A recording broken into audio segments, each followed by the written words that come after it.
Pamela, Monitoring and Evaluation Research Associate at the FANSA Project for FHI 360.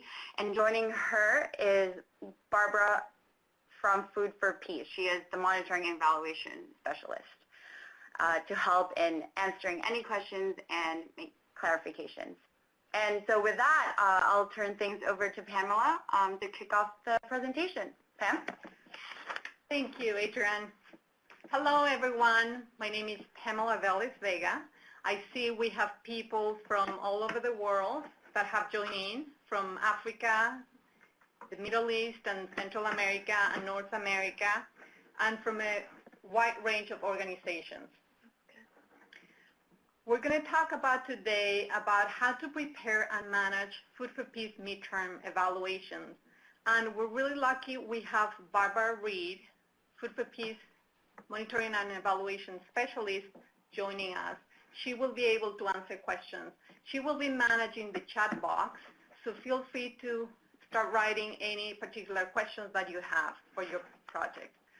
So now let's move on to the expectations. Several of you have already filled out the poll about expectations, and you actually have aced it. This is exactly what we're going to talk about. We're going to talk about the requirements for midterm evaluation.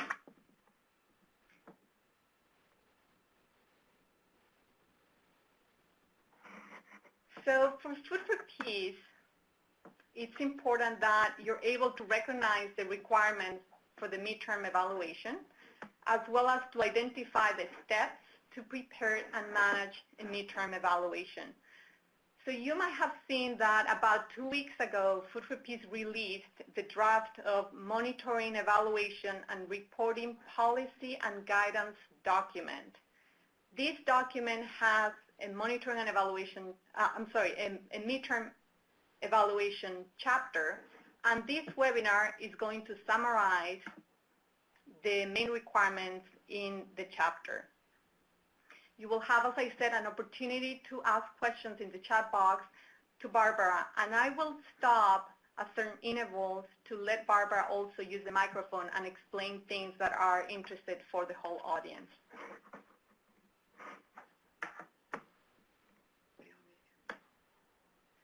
Now, we're moving to a case example.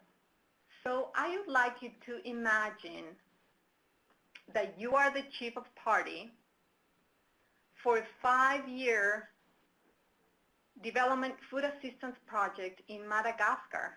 So as a chief of party, please take a few seconds to respond the polls, the 3 polls that you can see in your screen.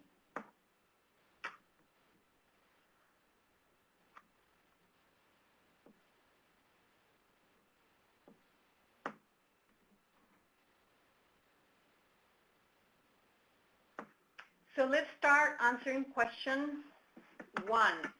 You aced it. Is your project required to have a midterm evaluation? Absolutely. Midterm evaluations are required for Food for Peace awards longer than 4 years. Question 2. Should the MTE be a process evaluation? Once again, you aced it. Should be a process evaluation and should focus on implementation processes. Question number 3, and I see we are divided on this question. The correct answer is the MTE should be external. That means that no member of the MTE should have had any responsibility in design and implementation of the project. Now let's move on to the last poll question. Take a few seconds to answer. What is the main role of USAID and our project staff regarding the MTE?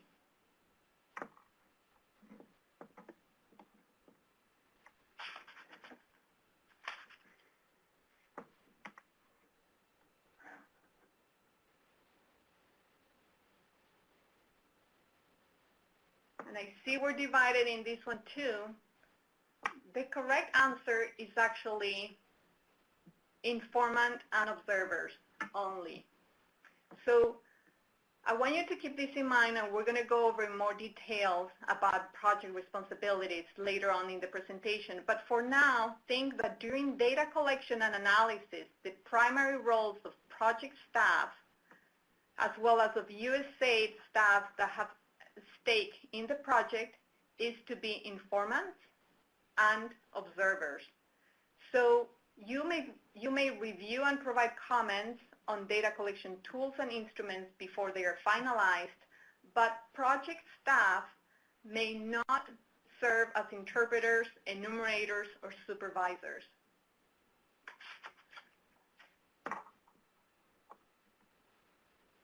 So now that we know about the role, tell me, what do you think is the purpose of an NTE? Please take the poll to respond.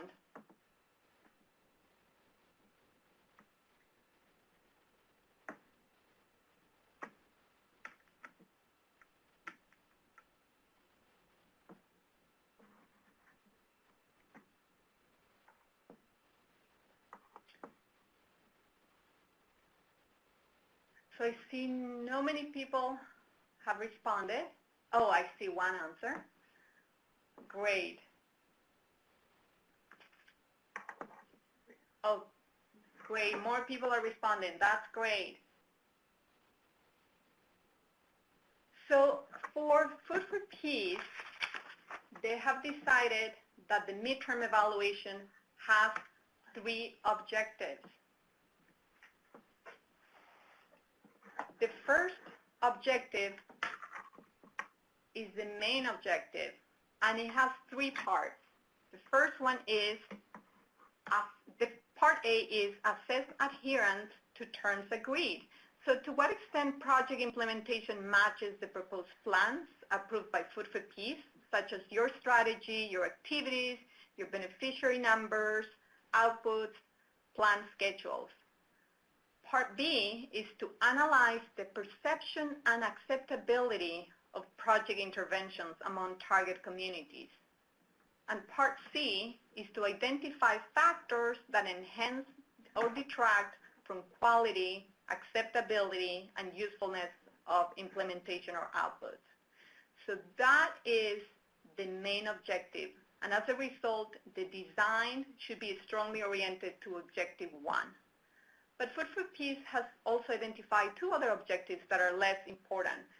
Objective 2, that is to present evidence of intended and unintended changes.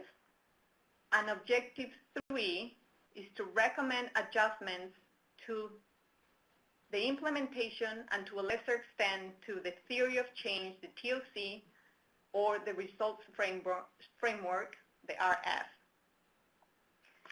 How is my pace?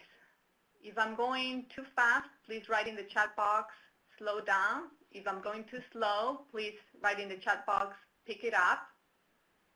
If you don't agree or have concerns or questions about the MTE objectives that have been outlined in the slide, please use the chat box to voice your comments and concerns. Barbara is there ready to answer your questions.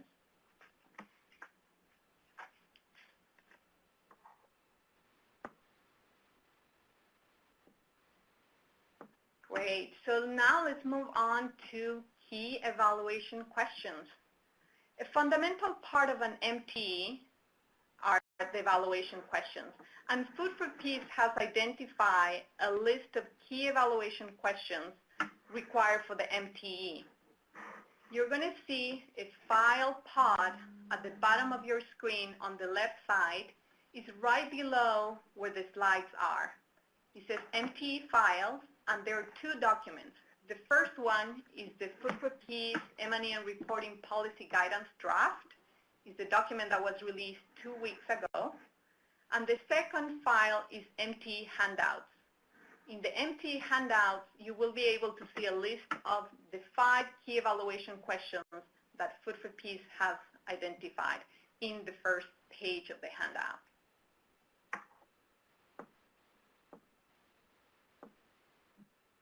So again, because Objective 1 is the main purpose of the midterm evaluation, the key evaluation questions are mainly focused on Objective 1.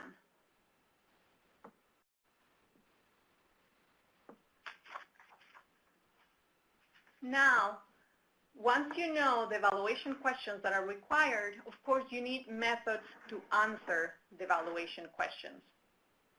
I want you to know that no large-scale quantitative surveys, such as baseline and final evaluation surveys, are allowed for midterm evaluations. So considering this, what methods would you recommend or would you use for an MTE? So please take a poll to answer that.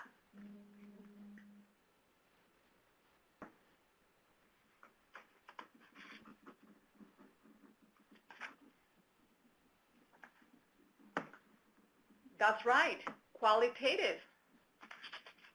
Focus groups. Again, this is exactly, you have read Food for Peace Mind. This is exactly what the policy says. So mostly, Food for Peace encourages mostly qualitative methods for primary data collection, especially unstructured and semi-structured interviews and observation. But of course, we also need quantitative methods. So what kind of quantitative methods are encouraged by Food for Peace? Food for Peace encourages quantitative analysis of project data and secondary data, as well as small-scale surveys to test a hypothesis, to capture perceptions, or to cross-check local findings. If you have any questions again, remember you can put your questions or comments in the chat box. So moving on now with sampling. You need to ensure diversity of views based on factors that affect implementation and results. So Food for Peace would like you to focus on site selection, factors such as geography, livelihood zones, but also focus on informant selection. So will you be interviewing beneficiaries? Make sure to also interview non-beneficiaries so you can assess intervention coverage. Why some potential beneficiaries are not participating in the project. You also want to make sure there are informants from different socioeconomic status, ethnic groups, members of different stakeholder groups, implementing partners, government partners, and other external collaborators.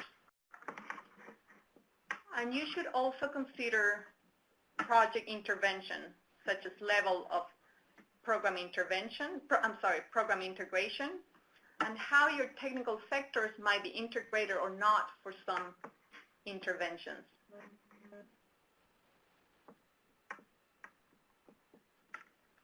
Now that you know about the objectives and the evaluation questions and the methods, let's talk how you would go about preparing the statements of work. Some other people call it scope of work, the SOW. So Peace wants you to know that it should be a cooperative and an iterative process between you, the project, and the Food for Peace AOR, the M&E team, and the USAID mission. So please tell me, using the poll, what do you think should be the main components of an SOW? Take a few seconds to answer.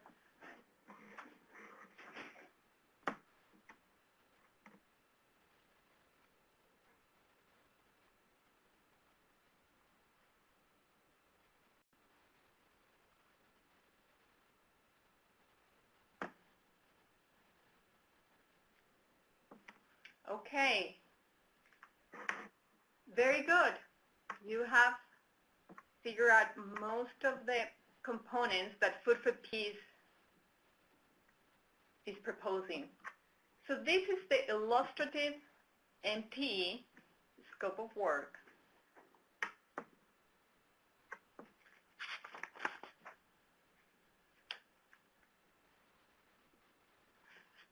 Part A is the introduction, obviously, the overview of the project background. B, the objectives, the 3 MT objectives that we already discussed. C, you need to cover the methods that should be used. And now we're going to talk about the project responsibilities. So what will be your responsibility as a project? So please take a poll to tell us what you think as a project should be your responsibilities. It's a multiple choice question. Excellent. I see you chose prepare SOW, select evaluation team.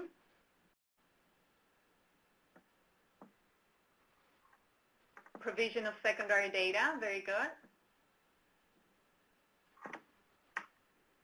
Excellent. So let's see what FFP considers what your main responsibilities are. So the first one is make sure you prepare the scope of work, the SOW, on time. And we're going to talk about the timeline later on. Second is to select an appropriate evaluation team. And we're going to talk about team composition so you know what appropriate means for Food for Peace. Third is the provision of secondary data on time. And project staff should routinely collect and assemble secondary data from the start of the award, not wait until the SOW is approved. 4, you need to serve as an informant, meaning providing verbal and written information as requested. And then also provide logistical advice as stated in the SOW. And remember, you're in charge of developing the SOW, so you will decide. And offer administrative support is optional, and as you state in the SOW. Now I want to focus also on provision of secondary data. As we said, it's important to start from the beginning of the project collecting it routinely, but also look at the type of information that you should be collecting. This is just a little summary, but you will be able to see a whole list, comprehensive list of secondary data in the MT handout in the second page, as well as, of course, in the actual draft of the policy and guidance document. So let's move on. Now we're going to talk about contractor responsibilities. So what are the MT team responsibilities? And we're going to focus on one responsibility, the main responsibility, which is the MT report. The MT report must present evidence, not just conclusions, and identify the sources of evidence. That is key. And Food for Peace has realized and have seen a lot of MT reports that have evidence and provide conclusions, but the conclusions are not based on the evidence. So this is very key, to have this straight relationship between evidence, conclusion, and then offer recommendations directly linked to conclusions. In other words, you would expect the MT team to present the data, interpret the data, and then propose specific actions for management. If you have any questions, again, please voice them in the chat box. And let me know about my pace if you want me to slow down or pick it up.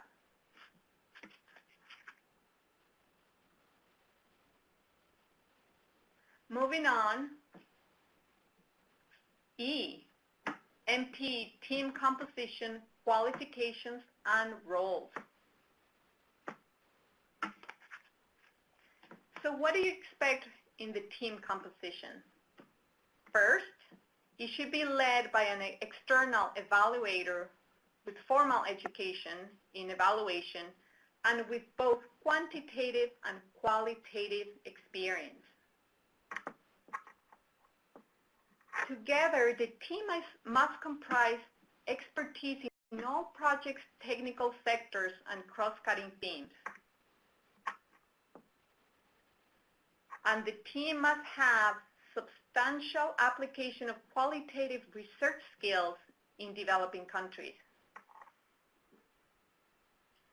And of course, you expect them to be unbiased, meaning no member of the MTE should have had any responsibility in design, implementation, of oversight of the project.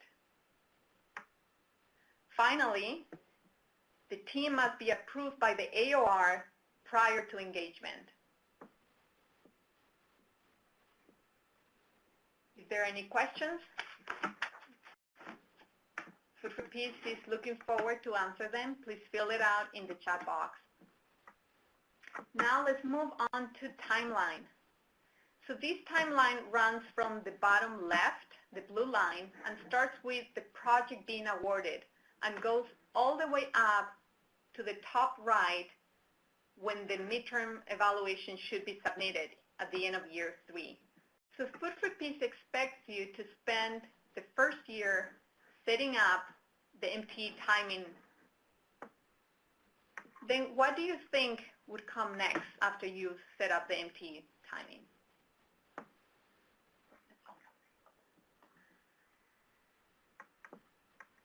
Comes the SOW draft to the USAID within 15 months of their award. Then the approval and procurement of the evaluators, and now you know what is the composition team, what kind of composition team is required. Then the evaluation team should review the secondary data that you have been collecting from the beginning of the project, and it will work on the preparations for the work plan. And then, of course, the data collection and the field validation. What do you think would come next? The data analysis and report drafting. And finally, with USAID feedback, is the report finalization. So I'd like you to take a poll about the duration of each of these activities. Please take a few seconds to answer, and then we'll go over the responses.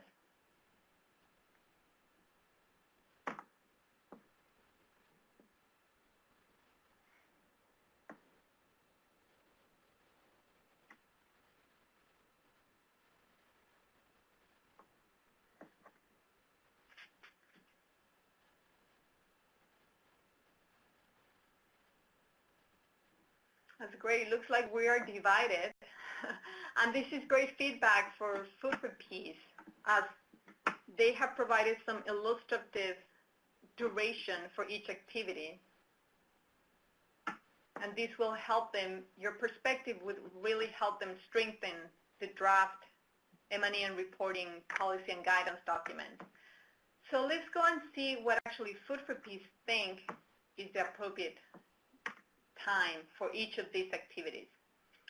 3 to 4 months for agreement and final approval of the SOW.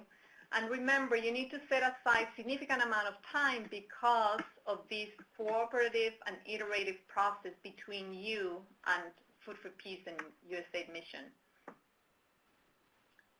3 to 4 months for the approval and procurement of evaluators. 4 to 6 weeks for the MTE team to review secondary data and work on the preparations of the work plan. 6 to 8 weeks for data collection and field validation, but keep in mind that this excludes travel time. So it's really important for Food for Peace that you consider and add travel time, and not just traveling to the capital city, to the intervention areas, but also among intervention areas, which can be quite remote and difficult to access. 6 to 8 weeks for data analysis and report drafting, and 4 to 8 weeks for USAID feedback and report finalization. So if you have any perspectives about these timelines and this duration, please make sure to add that in the chat box. I'm sure Food for Peace will welcome. Now let's move on. something that you've probably been thinking about, which is the budget for the MTE. Awardee should allocate a minimum of $150,000 to $200,000 per award to MTE costs. These additional funds should be dedicated to more coverage of the interventions in the field. And this should also allow you to account for travel time to and among intervention sites. Is there any questions, concerns about the budget? Barbara is happy to respond. So now that we have gone over all this information, I want you to learn about the pitfalls. So as you know, Food for Peace has been reviewing the MTE evaluations for many years, and they have identified certain pitfalls to avoid. The first one is make sure you invest in planning for routine collection and assembly of secondary data as soon as the program begins to avoid late and incomplete provision of secondary data. Often, Food for Peace has found that the MTE team arrives to the country and the project staff is still finishing compiling the data, and that wastes significant time that the MTE team could be devoting to actually working in the field rather than reviewing documents that they could have done it somewhere else. So the pitfall is make sure to select a team leader with sufficient evaluation, training, and experience in developing countries and in quantitative and qualitative methods. Very often, Food for Peace have seen that they select a team leader as the food security expert, but might not have actual evaluation expertise and training. Next one is don't allow logistics to bias site selection. So Food for Peace has seen that projects might choose to have one single vehicle for the MTE team in order to save money, but that really affects site selection and the efficiency of the MTE implementation. Next pitfall, make sure you avoid it by letting the MTE know what their logistical responsibilities are. We have seen, Food for Peace have seen that in some projects they have allowed the MTE team to use their branded vehicles to conduct the MTE data collection, which is not appropriate because we're hoping to have an unbiased perspective, and if you show up with branded vehicles, then that represents your organization and wouldn't be considered unbiased. The same thing about, we discussed about not allowing project staff to be interpreters for the MTE team. Finally, please keep in mind about the relationship between the evidence, the conclusions, and the recommendations. It should be a straight line between those three, and the MTE report should show the data sources for each of the evidence presented. If you have any questions, please, I see there's a lot of conversation in the chat box, so I'm really glad about that. Keep filling it in. Now, let's recap about the session objectives. We have talked, here are our two key session objectives. Let's see how we did it on this. Can you help me out? Please write in your chat box what the requirements are for the team composition.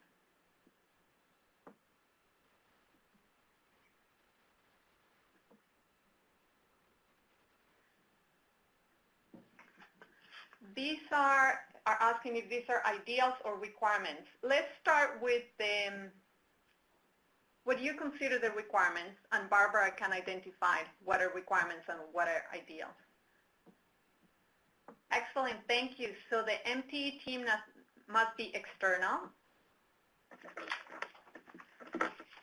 must have the skills needed, both in qualitative and quantitative. Great. Anything else?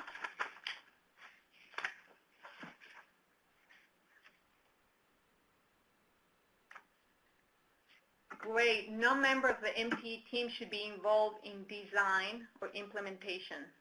Great.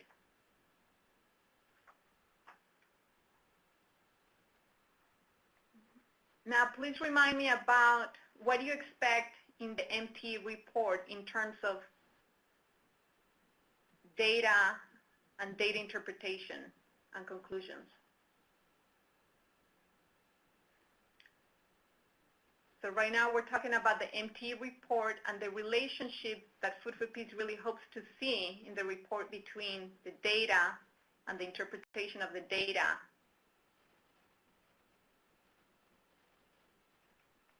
Very good. It has to be evidence-based, and all the data sources should be shown in the report. The evidence must lead to conclusions, that's correct, in a direct line, and then need to make recommendations based on those conclusions and specific recommendations. Great, thank you.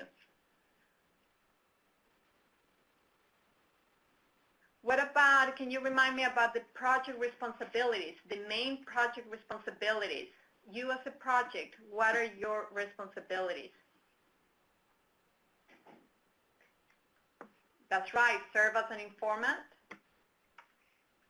an observer, if you wish. Anything else? Prepare the SOW on time, that's right. Provide secondary data. Advice in terms of logistics, very good.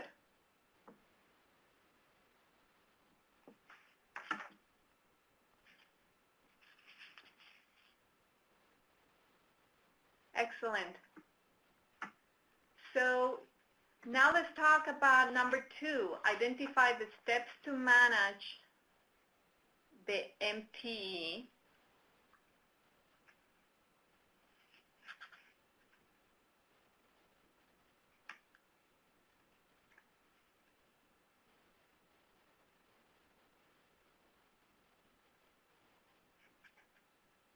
That's right. So you start preparing the SOW, and we saw the illustrative SOW, which will really guide you about what you need to do. And let's talk about the actual timeline. Like, so you prepare the SOW, and then what happens next? It says you start collecting the secondary data. Actually, the secondary data should happen before the SOW. You start collecting it at the beginning of the project, and then you develop the SOW, the draft. Within 15 months, you submit it to Food for Peace, and then you approve. Then you work with Food for Peace to get approval and procurement of evaluators.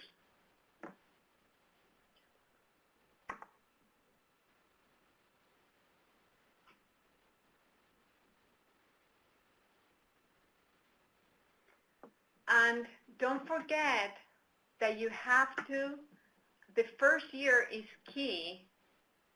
You need to set up the timing of the MTE with Food for Peace. So that means working with Food for Peace to decide, okay, this is when we're going to submit the scope of work, and this is our timeline. So we make sure the MTE is submitted by the end of year 3.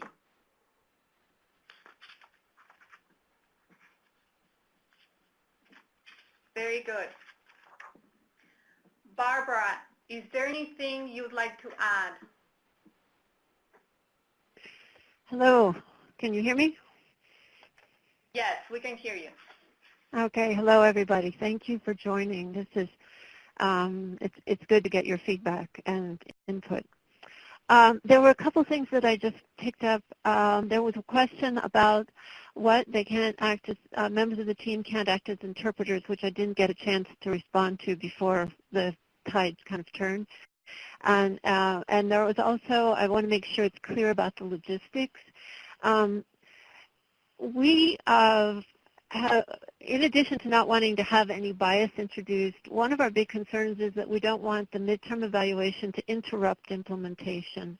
So we don't want people to be pulled off of the work that they would normally do. So that's another one of the reasons we don't want your staff to be taken by the midterm evaluation team to be used as interpreters.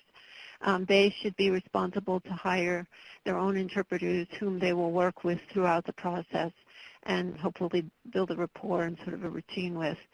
The other thing is while the implementing partners are going to provide logistical advice, we're asking that they not provide any logistics, in that not providing project vehicles or drivers to be moving the team around. Instead, we're asking that the team, included in the cost of the evaluation, the team should be contracting, hiring their own vehicles.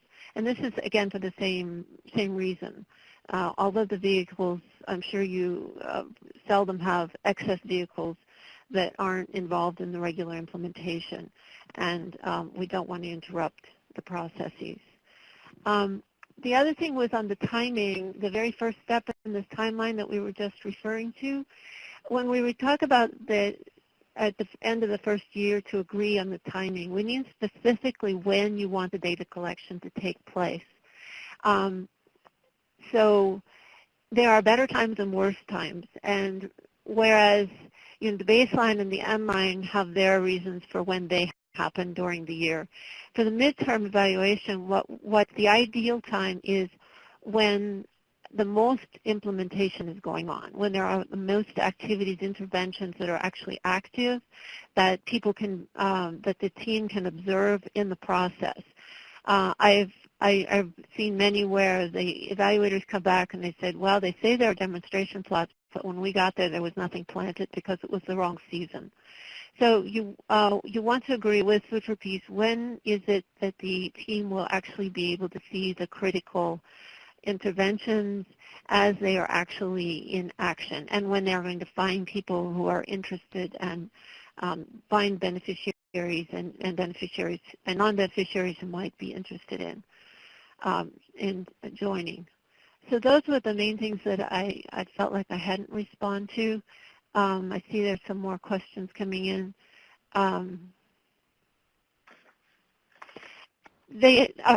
Okay, the last question about some communities may not be open to unknown people.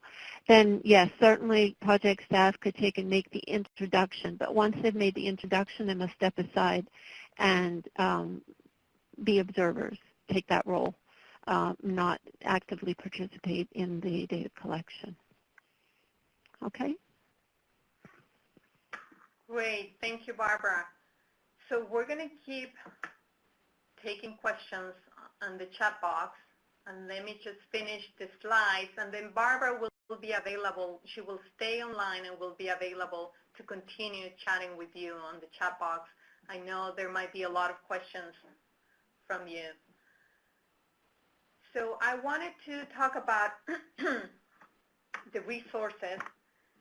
As I mentioned, excuse me, early on, about 2 weeks ago, the draft of the M&E and reporting policy and guidance document was released by Food for Peace, and Food for Peace really welcomes your input and comments. So you have an opportunity to provide written inputs to the FACG email that you can see on the screen by October 29th. So make sure you voice your concerns and questions through the FACG email.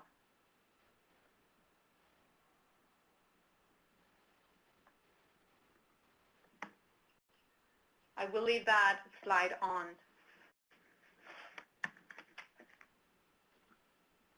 And that is all for the deck of slides. I will pass on to Barbara now. Barbara, if you want to talk more about any issues that you feel should be expanded or if you want to address some of the other questions in the chat box.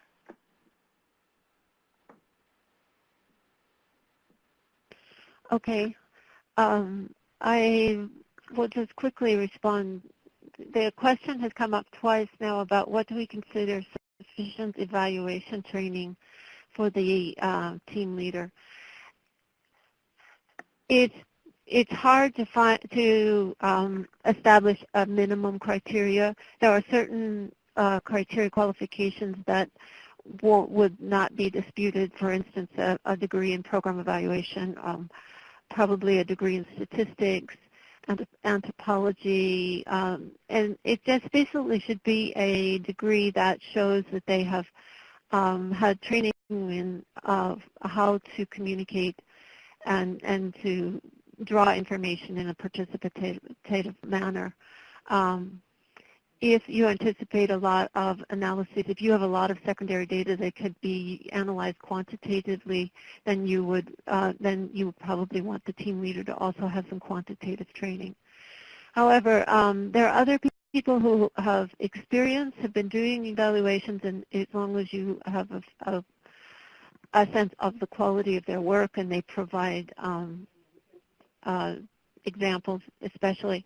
But even then, we would want to see some sort of formal training, be it continuing education, training of some kind, a certificate, but definitely something more than just having a couple weeks of in a monitoring and evaluation course.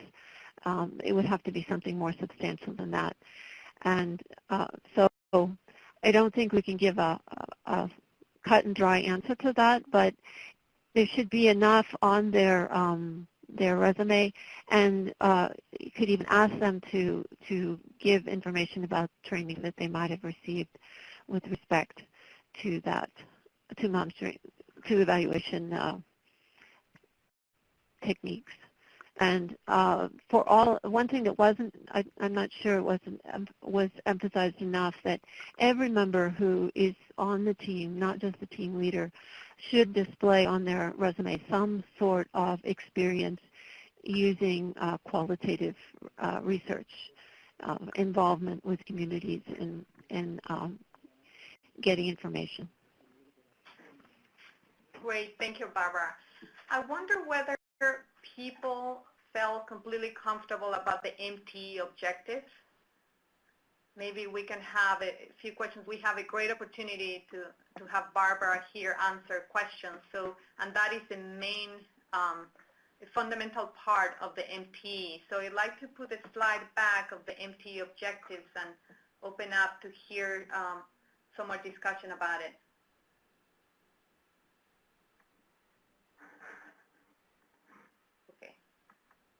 Can people see it?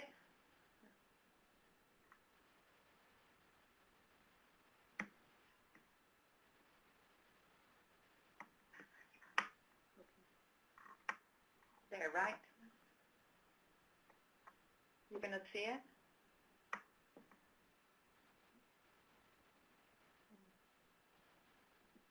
Can you move it back? Okay.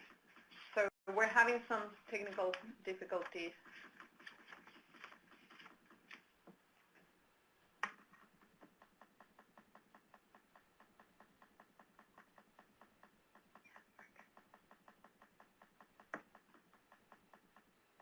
Okay, it's right there.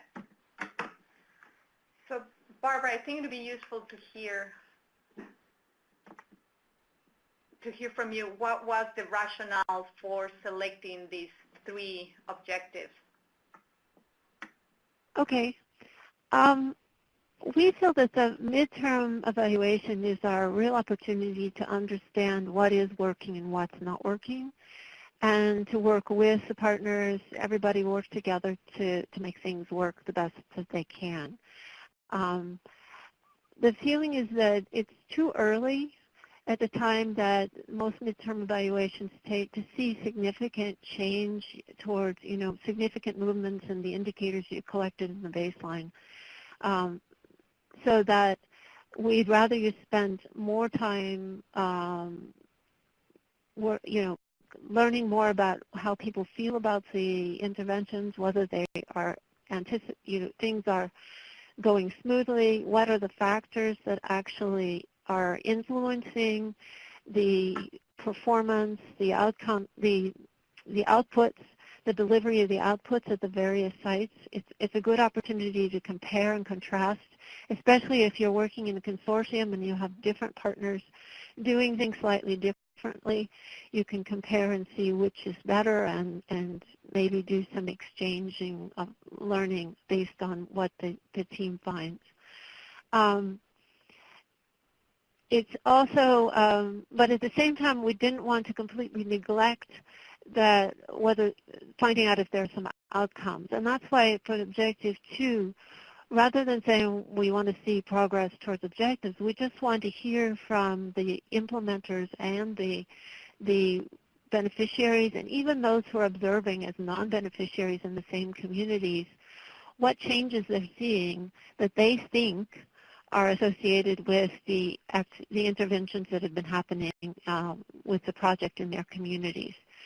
So these may be the changes that were anticipated, that were imagined when the theory of change or the results framework was drawn up, but it may also be changes that weren't anticipated.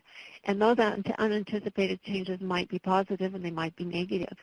And so it's an opportunity to hear and evaluate what might be associated with the project and how the implementation might be adjusted to emphasize the positive and diminish the negative.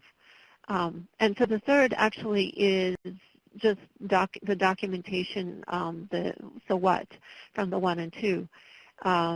So here's what's working, here's what we think are the factors that are making things work better or worse. Here are things that are falling behind, here are things that are going ahead. These are going to be your evidence. And then here are the changes that people associate.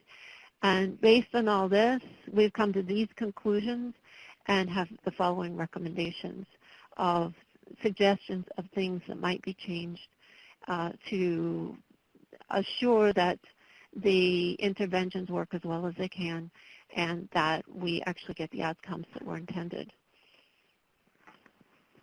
Great. Thank you, Barbara. Are there any other slides that people would like also to go through and hear Barbara's rationale, Food for Peace rationale for certain requirements? Please write it in your chat box.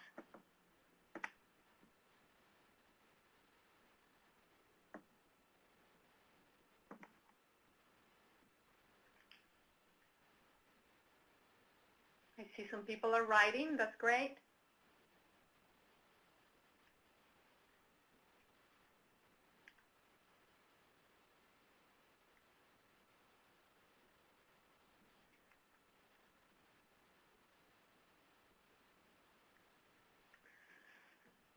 Barbara, are there any other questions that remained unanswered?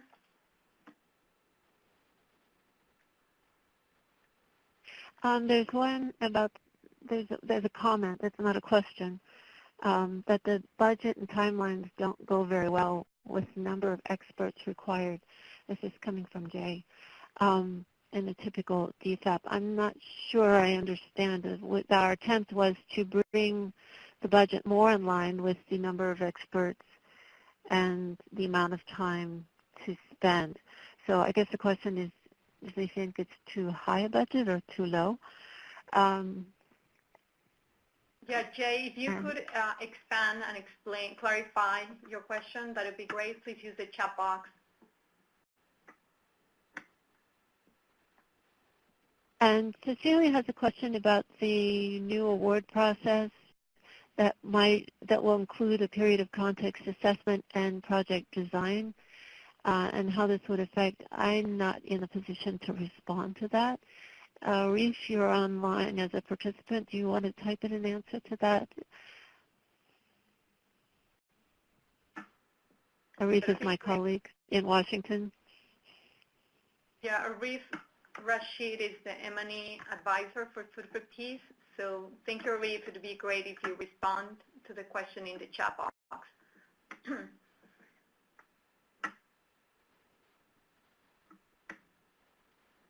I see that Jay is expanding. In the meantime, Barbara, are there any other things? Do you want to go over the timeline? Should we move? Well, I can just comment that the timeline came out of a process of observation.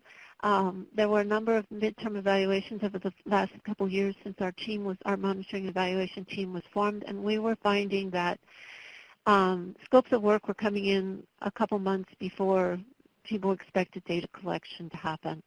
And that didn't give us time for that iteration where we wanted to cooperate in determining, the scopes of work. And then another thing that I've heard repeatedly is that people are settling for whatever evaluator is available in the period because they wait so long that most people are occupied, already engaged, and they indicate at times that sometimes they settle for less than what they wanted because that's the only person available. So that explains, okay, the 3 to 4 months from draft to the final approval, and the 3 to 4 months from the time that the scope of work is approved till the evaluators are actually procured and contracted. There's also need to allow possibility for the first team to not be accepted by Food for Peace and say, no, you need to go re-advertise. So we're trying to leave enough time there. The establishment, I should have started at the beginning, but to know when you're going to conduct the data collection, when you ideally want to, by the end of the first year, is what really enables the whole process to get started. So we really begin to feel the urgency and say, okay, we need to start ticking off the boxes of the steps to get to the beginning of data collection right away. We can't wait until the middle of the first year or even the end of the second year and go, oh, we haven't started working on the midterm evaluation. The period for the data collection and the field, and notice I also added field validation. Ideally, you want to collect, your team wants to be able to have time to collect and actually do a little bit of preliminary analysis, and then maybe they have some questions that they need to go back and ask in some communities to make sure that they understood. So the field validation can have two parts. One is with people in the beneficiary communities, or also with the field staff. Maybe they didn't really understand how the implementation was going when they first went out to talk with people. But after they've talked to them and they've come back, they need to check with the field staff. You know, this is where they step in as the informants and saying, yes, this is the way things are done, or no, it could be that the community's members themselves don't understand how things are supposed to work. And so we wanted to allow plenty of time in the field. Too often it seems that the midterm evaluators are running from one place to another in a 2 or 3 week period. And sometimes they're running around in the same car, which limits the coverage. We're encouraging the different sectors to move independently. We've found that in some of the implementations that the interventions are not all happening at the same sites. Some of under one purpose is happening in one set of villages, and the others are happening with a different set. And if you confine the team to a single vehicle, then that limits their travel. So we felt that 6 to 8 weeks was enough, but with the condition that the members have some freedom to move separately. And then I think the others are more typical, except that there needs to be some time. I think it's not just for the USAID feedback, but also for partner feedback and report finalization in that 4 to 8 weeks towards the end there. One thing that wasn't raised was we are encouraging, we would like to encourage you, and maybe this is something you want to feedback on, in countries where there are multiple awards to the same RFA that are working side by side, projects maybe in different parts of the country, but with basically the same objectives and purposes, we would prefer that a single evaluation team do the evaluation for all the awards. And so this will probably increase the size of the team and could also stretch the duration somewhat. And so that's why if you notice on the budget, it says $150,000 to $200,000 per award. So that would mean if you have 3 awards operating in the country, then the together you would have $450,000 to $600,000 dollars to spend on the evaluation team. And we feel that it actually could be more cost-effective too, as the team only has to travel in once, and some of the processes could be happening simultaneously. Great, okay, thank you, Barbara. I'm going to read some of the chat to see what else I've missed. So Jay has expanded on his question.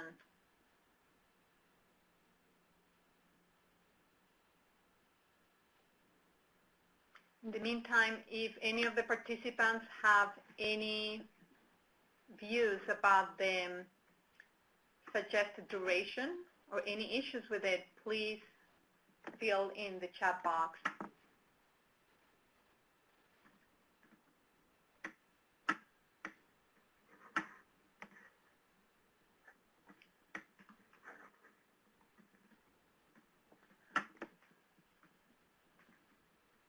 Barbara, do you want to mention Jay's questions for everyone, for all the audience?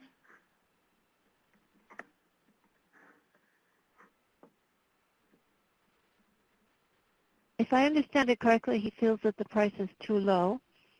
Projects will have to hire 3 or more consultants. Yes, we agree with that. And we tried to take that into consideration as we estimated a budget. We've been finding, okay, that the consultants have been applying more as a team. So they're coming from firms who have pulled together consultants from their stables of consultants that fit, that would be a good match for the requirements.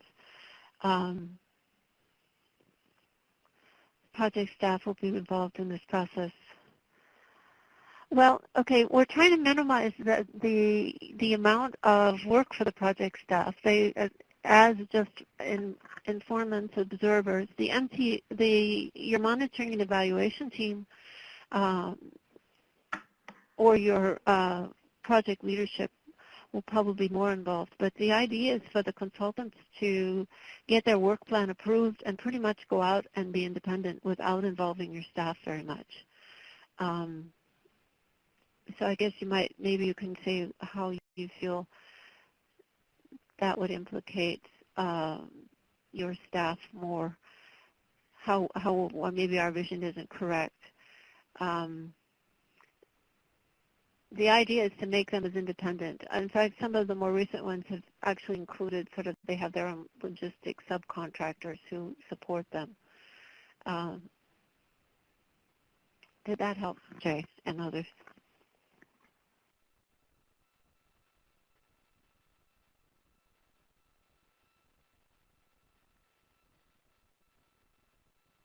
Are there other questions that people are filling in?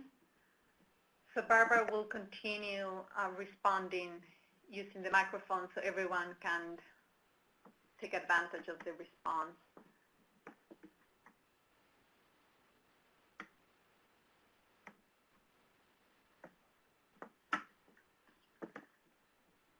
And there are a few questions that have not been answered that we've been able to identify over the course of the webinar. So it says, one addition to these slides is the organization of an entrance conference with the MP team and the relevant members of the project staff, manager, administrative, logistics, area managers, so that parameters of evaluation can be discussed, roles and responsibility explored and finalized and arrangements finalized. Seems to be a good addition, but I will leave it up to Barbara to respond. Okay, I'll respond verbally. This actually have responded. They've just kind of not gotten separated from their questions, except for the last one. I think we would have no problem with an entrance conference with the MTE team after they are contracted. In fact, I think it's a good idea just for clarification. And that's often what happens. It can be before you could have one meeting before they go to the country where the evaluation will take place, and then another one once they arrive. And I think Reeves, if you look for his responses, let me just read it to you. It says, with the new refine and implement model, the concept of the MTE will be a little different, but there will still be an evaluation at the end of year 4 instead of earlier, which will also be a performance evaluation, just like the one we've just described. But this will need more discussion in a different forum at a different time. And if there's an unforeseen shock or stress that interrupts or delays or prohibits the MTE at the time that was planned, certainly would try to find a timing if there's, before the end of the project as soon as possible, but the timing would still have to be agreed with USAID before proceeding. The page limit, that depends on how many awards, and it's part of the scope of work. You can write that into the scope of work, and we can consider it as that, before approving the scope of work. Yeah, with the combined evaluation with multiple awards, it does complicate things a little bit with the contracting and the management of the consultants. That can be divided. Like sometimes I've been on ones where different members of the team are actually under contract to different partners. You can also contract the same team but pay for different parts of it. I'm not as I think that's something just has to be, it's more on your side how you could collaborate with the other partners. But I think it's to be creative. Okay, there's another one on the combined evaluation. Yeah, so it seems that it has been an issue with joint gender analysis effort, and that I think it would be useful then for Food for Peace to further explain what would be the advantages. Or as you mentioned, Barbara, it might be like a case-by-case basis to see if it's worth doing a joint evaluation. So, yeah, I think it depends on how similar or how different they are, but and whether the lead agencies can work out the contracting issues.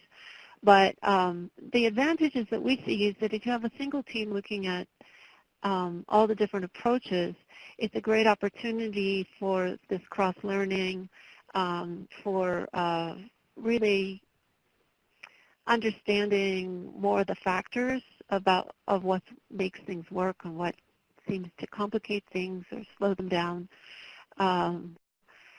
But yes, the requirement would be that there would be award-specific recommendations as well as general recommendations. We would not want them to just make, generic only.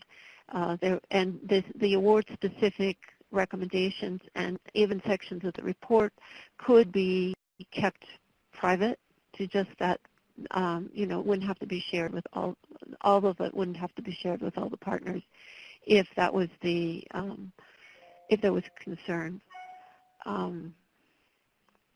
We have another question. I know, Barbara, you already explained this, but it seems that it's not clear for everyone, and it's an important question. Does the timing of the MTE have to be in line with the baseline time period? So the answer is no, and I'll let Barbara expand. Yeah, not at all. The purpose of the baseline and the purpose of the midterm evaluation are different, so the timing would probably be different.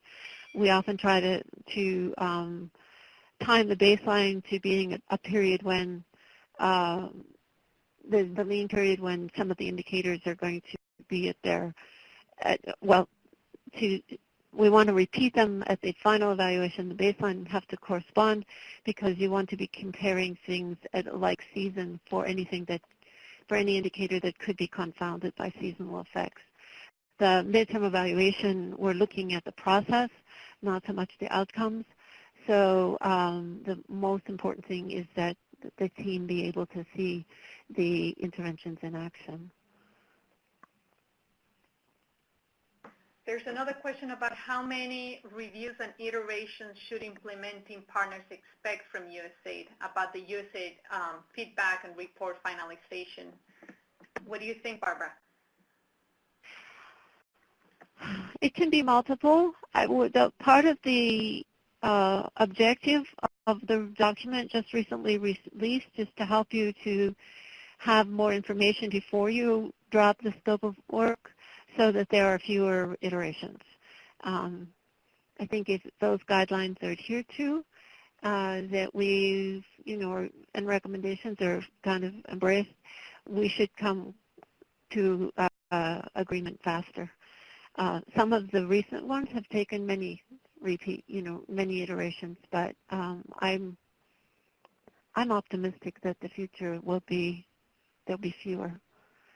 But still there's a timing because each of the people who are reviewing have competing responsibilities. And so even though it may not take many iterations, it still may take time as people are able to actually get to the work and do it. Absolutely. And there's another question. Is there any relationship in the timing of an MTE and any routine monitoring beneficiary-based surveys that might be taking place on an annual or more frequent basis? Barbara? I don't think there's any fixed relationship. As long as whatever routine monitoring beneficiary-based surveys that have taken place prior to the midterm evaluation commences are made available to the midterm evaluators as soon as possible, as they start off so that they can make use of it. But again, those may be timed more with relation to reporting cycles, which is, the fiscal year, the U.S. government fiscal year, more than it does. And what's more important is that the midterm evaluation take place when the interventions are active, not irrespective of the reporting cycle. Great. Thank you, Barbara. Another question. Should the implementing partner be taking lead with the review of the report, even though the external evaluator is the one writing the report? Yes, certainly. When the evaluators will present the draft to the partner for review and comment, and the partners should then also pass it on to USAID for review and comment, and all of the comments should go back to the evaluators. However, the evaluators are not obligated to make every change that's requested. It's up to them to determine whether what the new information provided with the feedback on the report has influenced what their analysis and their recommendations. But if finally the partner or USAID still has disagreements, that will be documented, but the report should be the evaluator's report. Yeah, very good. So if really the MTE is really external and it's the evaluator that makes the final decision about what the report says, and if any still conflicts persist, then you can add at the end, I believe it's at the end of the report that you have a list of things that if the project or USAID explains about any issues that have not been solved. Another question, is the MP also considered applicable or adaptable to emergency response projects under EFSP grants? Okay, at this point, it's not officially required, but if there's an EFSP grant that would have a duration of 4 years or more, it certainly is under consideration, and we will be issuing emergency guidance for emergency programs in the future, which will more or less clarify and establish the policies, I guess. But for right now, I think the feeling is that if you were going to extend and you're getting to your 3rd year, that there might certainly come a recommendation from Food for Peace that before extending, we would like to have an evaluation that would strongly resemble a midterm evaluation as opposed to a final evaluation. But it would have to be discussed and, determined on a case-by-case basis at this time. Oh, there's a request about making the slides available, I believe. And yes, so after this webinar, we will send out an email to all of the attendees with the recording of the webinar, the presentation slides, as well as the handouts that are available in the meeting room. And the same information will also be available on the FSN Network website. Thank you. So it seems that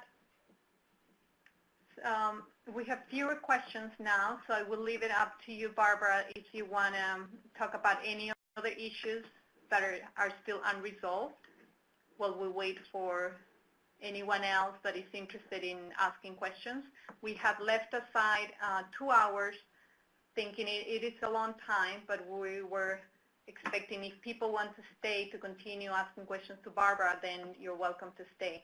But now, Barbara, is there anything you'd like to add? No,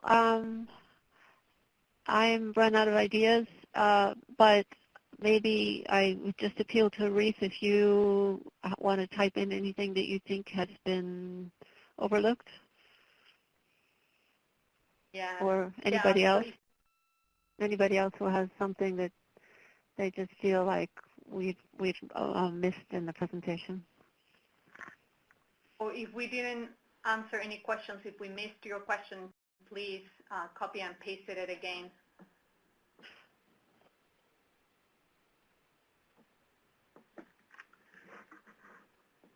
So it's asking was Rena's question answered. Rena, do you feel your question was answered?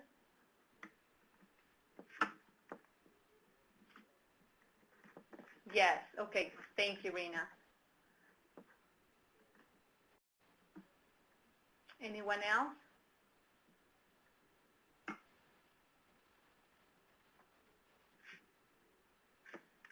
Sounds good. So I'm going to remind you again, if you can think of any other questions for the MP or actually about all the new M&E and reporting requirements that you can find in the draft document that is in the file pod, make sure you take the time and submit your input at the FSCG email. I know Food for Peace is really welcoming feedback. They really want to strengthen their document.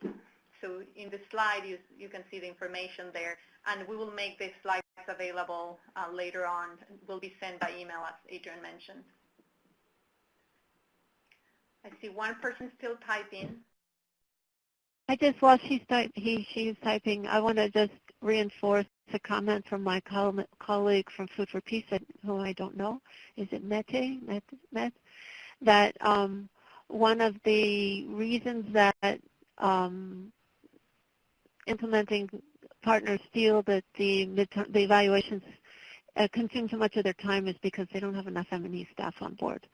I'd like to reinforce that statement. And Meta, thank you, Meta, I'd like to reinforce that view, that we feel that the the projects tend to run with too few M&E, dedicated M&E staff. And we encourage you to, in your future proposals, to add more M&E staff. Okay, great. And we have an invitation. TOPS has planned a consultative meeting on the M&E guidance on October 20th. So please plan to take part of it. Thank you. Thank you, Edith. Okay, so it seems that we have run out of questions. So thank you very much to Barbara Reed for all your comments. It has been extremely helpful. Yes. So hopefully all of the questions have been answered. Again, on behalf of the FANTA project and the TOPS program, we would like to thank everyone for such a detailed and comprehensive presentation and discussion of FFP's new midterm evaluation policy. Again, as a reminder, I saw that there were a couple of attendees who signed into the meeting room a little later. Not to worry, we will send out, again, an email to all of those that have participated and registered for the event with, 1, the recording of the webinar, 2, the presentation slides, the handouts as well, and a short evaluation survey to see how the webinar went. And again, this information will also be available on the FSN Network website. And yes, and also the survey is important, the evaluation survey is important, as we're also planning